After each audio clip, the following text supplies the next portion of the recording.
Hello and welcome back. So, in the next part of our chapter number 1, similarity, the very important theorem named basic proportionality theorem is what we are going to cover. हमें basic proportionality theorem देखना है जो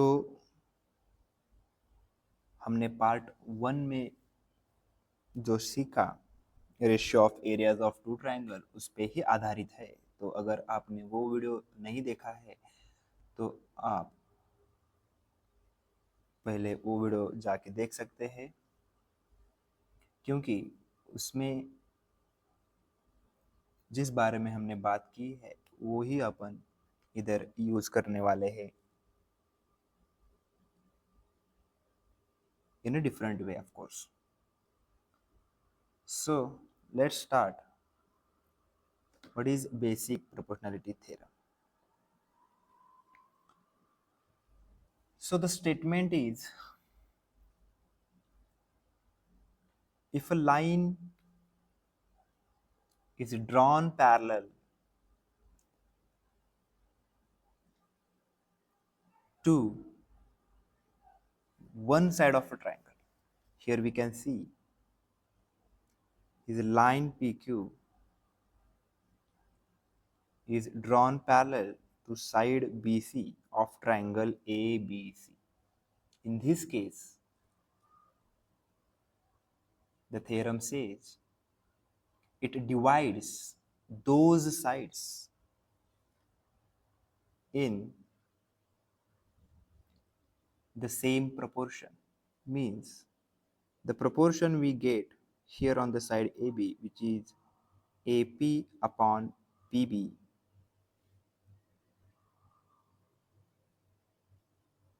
is same to the proportion we get on other side, which is AC, and proportion is AQ upon QC. So basically यहाँ पे theorem ये समझाता है कि जिस दो पॉइंट से वो लाइन गुजरती है उसके कारण होने वाले जो भी सेगमेंट्स है वो सब प्रोपोर्शन में रहते हैं। So here is important thing is to know how to write the ratio. Yeah, we have to write the ratio correctly. So how to write, I will tell in 1 minute.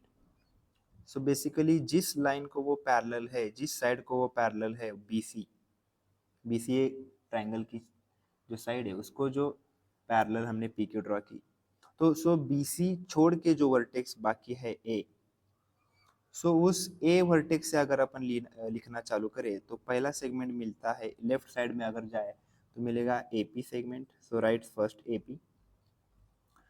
So continue करके हमें second segment मिलेगा जो कि है PB। सो ये जो ratio है वो रेशियो इक्वल मिलेगा हमें। फिर से ए के पास जाके हमें दूसरी साइड जाना है जो है AQ सेगमेंट, और कंटिन्यू करके मिलेगा हमें QC segment. So basically this is basic proportionality theorem. But important ये है कि PQ should be parallel, PQ should be parallel to BC। So this is the statement. So let's prove this theorem. In this particular example we have a triangle ABC। ये हमारे पास ABC triangle है, उसमें line यल कहो और line PQ कहो, जो भी आप कहना चाहो फर्क नहीं पड़ता। तो ये पैरेलल है BC को, बस दिस इज इम्पोर्टेंट। पैरेलल है, ये गिवन में है, गिवन में है मतलब ये ट्रू होना चाहिए। अगर आपको टू प्रूव में जो चाहिए वो हो तो इसका मतलब है कि लाइन यल या line PQ is parallel to BC। So अभी अभी हमने जो सीखा वही टू प्रूव में लिखा है, अपन देख सकते हैं। अभी अभी जब हमने देखा कि कैसे रेशियो लिखा जाता है, तो वैसे ही लिखा है AP upon PB, AP upon PB is equal to AQ upon QC, AQ upon QC। Basic okay. So we will write the proof using the concept we have learned earlier. So what is the idea, what is the proof, how to write the proof?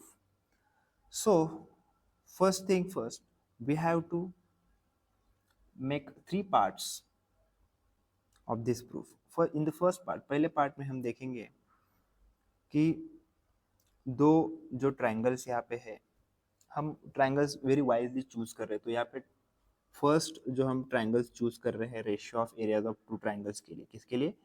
Ratios of areas of two triangles. ये हमने सीखा हुआ है कैसे find करना है वगैरह, तो उसमें हम यूज करने वाले हैं।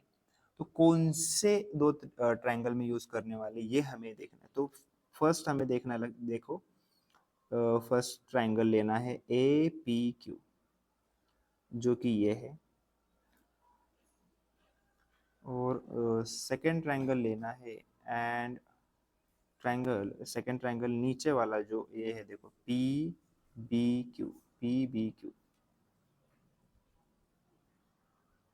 ओके,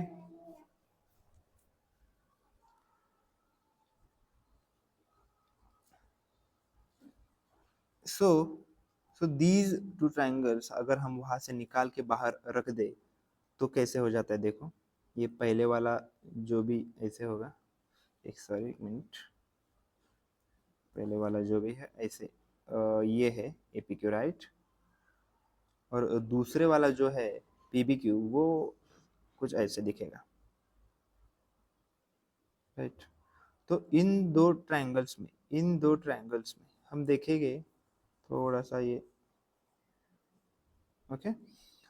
सो होता ये है यहाँ पे कि अगर हम देखें उनकी हाइट सेम है, इन दो त्रिकोण की क्या है, ट्रायंगल्स की हाइट जो है यहाँ पे आएगी और वो दोनों के लिए सेम होगी। उसके कारण हमें पता है कि अगर हाइट्स सेम होती है तो उनका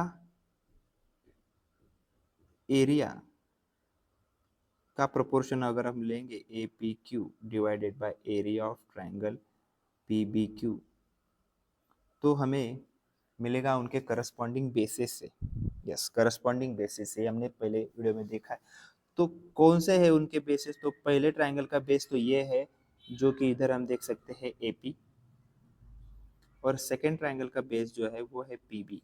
सो हमें इन दोनों ट्रायंगल्स का एरियाज का रेशियो यहाँ पे मिल जाएगा एपी अपॉन पीबी। सो ये फर्स्ट पार्ट है, हमने जो ट्रायंगल्स लिए वो एपी क्यू और पीबी क्यू, उनके एरिया का रेशियो हमें मिल गया एपी अपॉन पीबी। वही रेशियो हम एक बार ऊपर लिखे, फिर से यहीं पे आएंगे ना। फर्स्ट पार्ट में हमने क्या समझा? Area of triangle A P Q upon area of triangle P B Q, जो हमें मिला वो है A P upon P B. This is the first statement, this is the first part. Now the second part के लिए हमें फिर से जाना है। देखो, फिर से हम देखेंगे कि क्या हमें करना है। नाउ हमें बस वो ट्रायंगल बदलने हैं, बट एक उनका उसमें से एक सेम ही रखेंगे एपी क्यू, दूसरा वाला बदलने वाले हैं। दूसरा वाला एपी क्यू जो है वो सेम ही रखेंगे, एपी क्यू बदलना नहीं है हमें।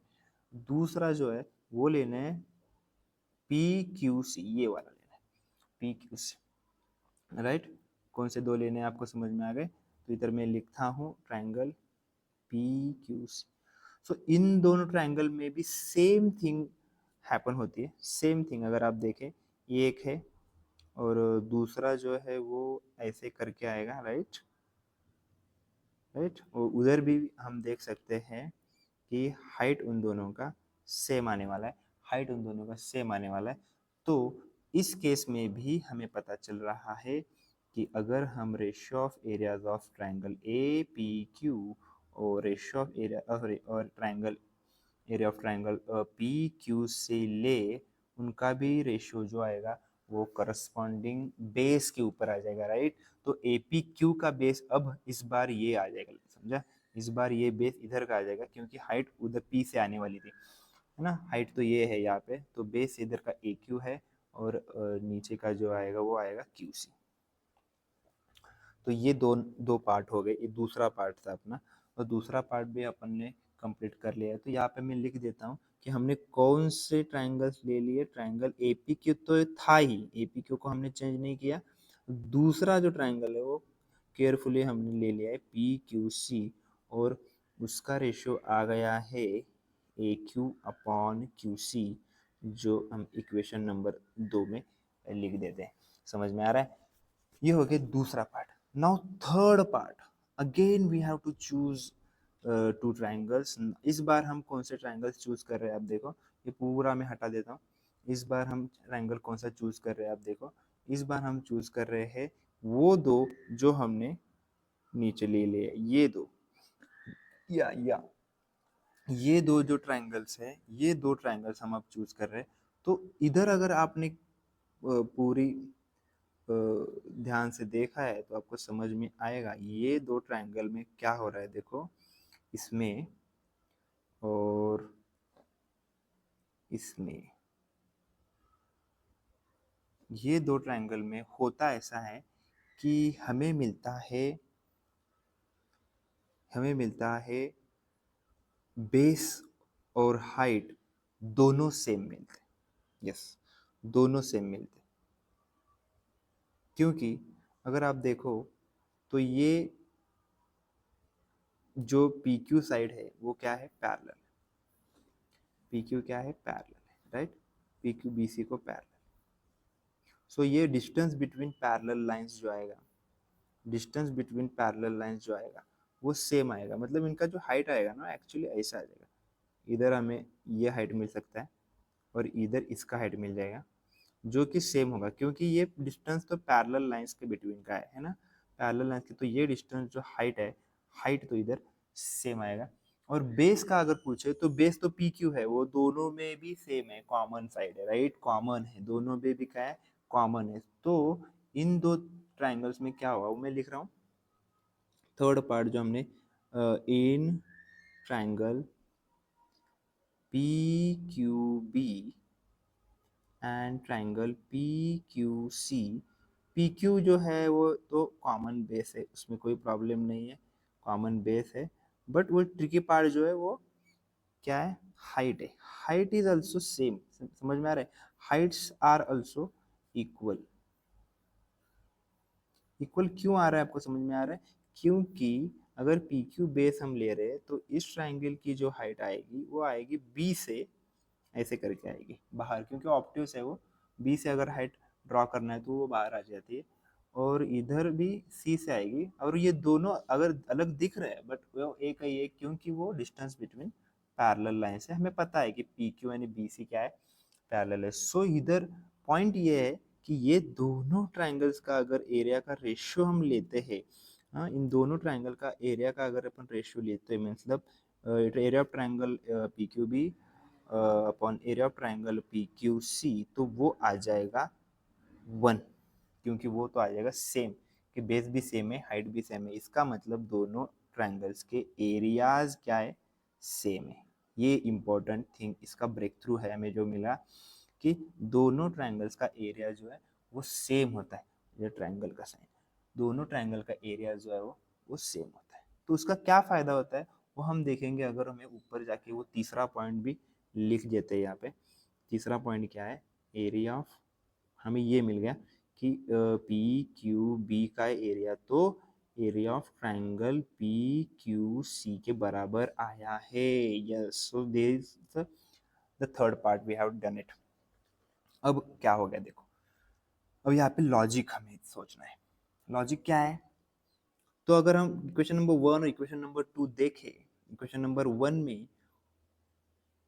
वन में अगर आप न्यूमरेटर देखें तो न्यूमरेटर क्या है, इधर ए पी क्यू है, ठीक है, न्यूमरेटर क्या है इधर, ए पी क्यू है। न्यूमरेटर हमें ए पी क्यू पता है, राइट। और इधर सेकेंड इक्वेशन में भी न्यूमरेटर ए पी क्यू है, तो न्यूमरेटर तो सेम है। और जब डिनोमिनेटर अगर अपन देखें, डिनोमिनेटर अगर यहाँ का देखो पी बी क्यू, मतलब पी क्यू बी जो भी ट्राइंगल है वो है, और इधर पी क्यू सी है, but equation number 3 comes in the picture and वो बताता है कि अरे वो दोनों अलग है ट्रायंगल्स, पर उनके एरिया तो क्या है, सेम है। उनके एरिया तो क्या है, सेम है। मतलब ये हुआ आपको समझ में आ रहा है कि मतलब ये जो पूरा का पूरा है वो पूरा का पूरा ये सेम है, इक्वल है, क्योंकि न्यूमरेटर तो सेम है इसके कारण, और डिनोमिनेटर का एरिया सेम है। ये तो हमने थर्ड पार्ट में लिखा हुआ है। तो उसके कारण लेफ्ट हैंड साइड सेम हो गई ना, पूरे लेफ्ट हैंड साइड पे सेम होता है, तो अपन राइट हैंड साइड भी इक्वल लिख सकते हैं, है ना। राइट हैंड साइड भी इक्वल लिख सकते हैं, जो कि हो गया A P upon P B, और उधर का राइट साइड मतलब दो इक्वेशन नंबर 2 का राइट साइड जो है वो है A Q upon Q C. this is the required to prove. So basically हमने यहाँ पे ratio of areas of two triangles use किए, है ना। पहला पार्ट में हमने पता चला कि भाई हाइट्स इक्वल है, दूसरे पार्ट्स में भी वही है, तीसरे में दोनों है बोथ इक्वल है, यानी कि बोथ इक्वल है, इसके कारण उनका एरिया तो सेम है। तो थोड़ा सा लॉजिक हमें याद रखना है कि कैसे वो दोनों एरियाज इक्वल है। इसके कारण ये दोनों लेफ्ट हैंड साइड सेम आती है, इसके कारण राइट हैंड साइड सेम आती है, वो हमें जो रेशियो चाहिए वो इक्वल आ जाता है। सो this is how it works. समझ में आ रहा है आपके, है ना। तो हमें क्या पता चला, अगर मैं एक नया ट्रायंगल यहाँ पे ड्रॉ कर दूँ और आपको बता दूँ कि नया नाम देके अमन, तो समझो यहाँ पे एक मैं लाइन ड्रॉ कर रहा हूँ इधर, ठीक है, कोई प्रॉब्लम नहीं है ना। तो एक नाम देता हूँ अलग से, पी क्यू आर देता हूँ, और इधर लेता हूँ यस और T. So in this case if we have a line parallel, S T is parallel to Q R, S T किसको पैरेलल है, क्यू आर को। तो यहाँ पे कैसे लिख सकते हैं, यहाँ पे कैसे लिखना है, तो यहाँ पे हमें पता है जो भी साइड को पैरेलल है क्यू आर को, उसको छोड़ के जो पॉइंट बाकी उससे लिखना है। इससे लिखने का चालू कर, तुम कहाँ पे जाओ, पहले सबसे समय पीटी के पास गए, तो पीटी अपॉन क्या हो गया, टी आर हो गया, इज इक्वल टू यहाँ पे भी पी एस अपॉन क्या होने वाला है, yes Q. Yes, this is how you right basic proportionality theorem. If a side has a line parallel, then we should able to write the BPT theorem easily. Now the next part is it the converse of basic proportionality theorem true? अगर हमें उल्टा किसी ने पूछा कि भाई एक triangle है, ठीक है, उसमें हमें दो पॉइंट ऐसे है, एबीसी ट्रायंगल है समझो, और दो पॉइंट ऐसे है कि उनका अगर हम रेशियो ले लेते हैं, मतलब ऐसा ratio A P upon P B और A Q upon Q C अगर है हमारे पास ट्रू, ए इफ में है, तो देन में क्या कह सकते हैं अपन, यस अगर ये रेशियो आपके पास सेम आ रहा है तो हम बोल सकते हैं कि उनमें से जो जाने वाली लाइन है P Q should be parallel to B C. So this is a converse, मतलब उल्टा है, मतलब इफ का देन का इफ में हमें पढ़ा है कि भाई ये ट्रू है क्या, yes this is also true, we can prove it, but it not necessarily कि हमें प्रूव करने को पूछा जाएगा, बट हमें उसका यूज है भाई, कि कॉन्वर्स भी हमें यूज करना है। कॉन्वर्स इज लाइक अगर रेशियो सेम है तो लाइन सेम होगी, और बीपीटी क्या कहता है, लाइन पैरेलल, और बीपीटी क्या कहता है, लाइन पैरेलल है तो रेशियो हमारे पास आना चाहिए। इधर वही शायद कोई अलग एग्जांपल है, बट आइडिया तो सेम है। समझ में आ रहा है, अगर ratio line divides two sides in the same ratio then the line is also parallel. इधर जो एग्जांपल लिया है शायद वो डीई है, इधर डी और ई है, अगर वो रेशियो सेम है तो क्या होता है, यहाँ पे लिखा है D should be parallel to B C. समझ में आ रहा है, कॉन्वर्स है वो, उसका भी हम यूज करेंगे। सॉलिड एग्जांपल हम देखेंगे, in triangle A B C, इधर भी A B C again draw कर रहा हूँ, देखो बहुत बार अपन ड्रॉ कर रहे हैं, उसमें D parallel to B C दिया, इधर पैरेलल लाइन ड्रॉ करी ए बी सी, इधर लिखा D E, D parallel to B C है, then we have some segments information here, AD is a 3, DB is a 6 है, AE जो 4 है, और EC हमें of course find करना है। तो we know what is the ratio here, ratio should be AD upon DB is equal to AE upon EC. So AD is a 3, DB is a 6, AE is a 4, and what should be the EC? We can do simple cross multiplication if you know how to do. easy steps है. हो गया ये 8. So EC should be 8 centimetre. इधर solve किया हुआ है solve example. ठीक है, ठीक है. कुछ सारे एग्जाम्पल हम देख सकते हैं. बहुत सारे एग्जाम्पल उस पर बुक में है, आप देखो. रिमेंबर, क्या रिमेंबर किया? अगर पैरेलल है तो रेशियो है हमारे पास, और उल्टा भी देखो, अगर रेशियो है तो पैरेलल है. ये हमें बीपीटी है, ये क्या है? BPT basic proportional theory. और ये उनका उसका क्या है? नीचे वाला जो है उसका है कॉन्वर्स. ये जो है कॉन्वर्स है, दोनों ट्रू है, ये हमें इधर पता चल रहा है. और उन रेशियो का हम यूज करके क्या कर सकते हैं? फाइंड मिसिंग लेंथ, जैसे कि हमने ऊपर के एग्जांपल में किया है. प्रैक्टिस क्वेश्चंस है हमारे पास. वही सेम टाइप के क्वेश्चंस है सारे, अपन देख सकते हैं स्क्रीन पे. अगर आपको चाहिए तो सॉल्व करो और कमेंट में बताओ मुझे कि क्या वैल्यू आ रही है यहाँ पे EC की. ठीक है, कभी कभी रेशियो दिया होता है. इधर देखो, ये क्वेश्चन अपन फट से सॉल्व कर देते हैं, है ना. इसमें क्या हुआ है? इसमें हमें डायरेक्ट रेशियो दिया है. कभी कभी सेगमेंट की इंफॉर्मेशन देते हैं, कभी कभी रेशियो देते हैं, है ना. ABCDE में हमें बताया है कि पैरेलल तो अच्छा ये कॉन्वर्स वाला है. मतलब हमें रेशियो दिया है, देखो, AD अपॉन DB जो है 3/4 है. ठीक है, ठीक है. हाँ हाँ, कॉन्वर्स नहीं है ये. सो दैट मतलब इफ में भी है, इफ में ही है वो, तो D पैरेलल टू BC बोल रहे हैं. ठीक है ना. तो फिर हमें पता है कि क्या होगा? Ratio AD upon DB is equal to AE upon EC, है ना. सेम पार्ट है. इधर का रेशियो डायरेक्ट दिया हुआ है, ये मैं इधर ऊपर लिखता हूँ. डायरेक्ट रेशियो दिया हुआ है 3/4, तो 3/4 आ गया. इज इक्वल टू के बाद में AE का वैल्यू दिया है 6 और EC का हमें फाइंड करना है. एग्जैक्टली सेम है ना. 4 इंटू 6 हो जाएगा, अपॉन 3 हो जाएगा, ये 2 हो जाएगा, ये कितना हो गया? 8 सेंटीमीटर हो जाएगा. इसी का वैल्यू 8 सेंटीमीटर हो. ये जब हम लिखते हैं ये रेशियो, तो उसके सामने बेसिक प्रोपोर्शनैलिटी थ्योरम रीजन लेना पड़ता है. रीजन लेना पड़ता है. Prove converse using an example. Converse देके अपन एग्जांपल कोई भी दे सकते हैं. कॉन्वर्स प्रूव करने को बोला है. देखो, ये इनडायरेक्ट प्रूफ है एक्चुअली. मैं आपको आइडिया दे सकता हूँ कि कॉन्वर्स कैसे प्रूव किया जाता है.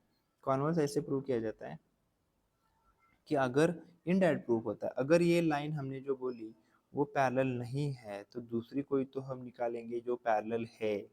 तो जो पैरेलल हमने निकाली, तो उसके लिए हम बेसिक प्रोपोर्शनैलिटी थ्योरम लिख सकते हैं. और वो हमें जो रेशियो दिया है वो रेशियो होता है. बेसिकली ये और ये पॉइंट अलग नहीं है, वो थोड़ा सा हमें देखना पड़ेगा. अपन देखो, ट्राई करो, कॉन्वर्स भी प्रूव कर सकते हैं यहाँ पर. सो basically this was it, basic proportionality theorem. जो हमें सबसे इम्पोर्टेंट पार्ट ये है कि हमें वो रेशियो लिखना आना चाहिए. जो ये रेशियो हमने लिखा है वही रेशियो हमें बराबर से हर एक एग्जाम्पल में लिखना आना चाहिए. So this is important. And also if ratio correct आ रहा है तो हम कह सकते हैं कि भाई PQ पैरेलल है BC से. वो दोनों चीज़ें एक दूसरे को कॉन्वर्स है, वो हमें लिखना आना चाहिए. ठीक है, तो अभी यहाँ पे रुकते हैं हम. नेक्स्ट पार्ट जो भी होगा वो पार्ट 3 में हम देखेंगे सिमिलैरिटी. सिमिलैरिटी देखेंगे इन टू ट्रायंगल्स ऑफ कोर्स. उसके बाद में हम देखेंगे टेस्ट कौन कौन से है. टेस्ट है सिमिलैरिटी के, जैसे कॉन्ग्रुएंस के टेस्ट होते हैं वैसे सिमिलैरिटी के टेस्ट देखेंगे. और उसके बाद में next part will be there. Okay, so thank you very much. अगले पार्ट में मिलते हैं. Thank you.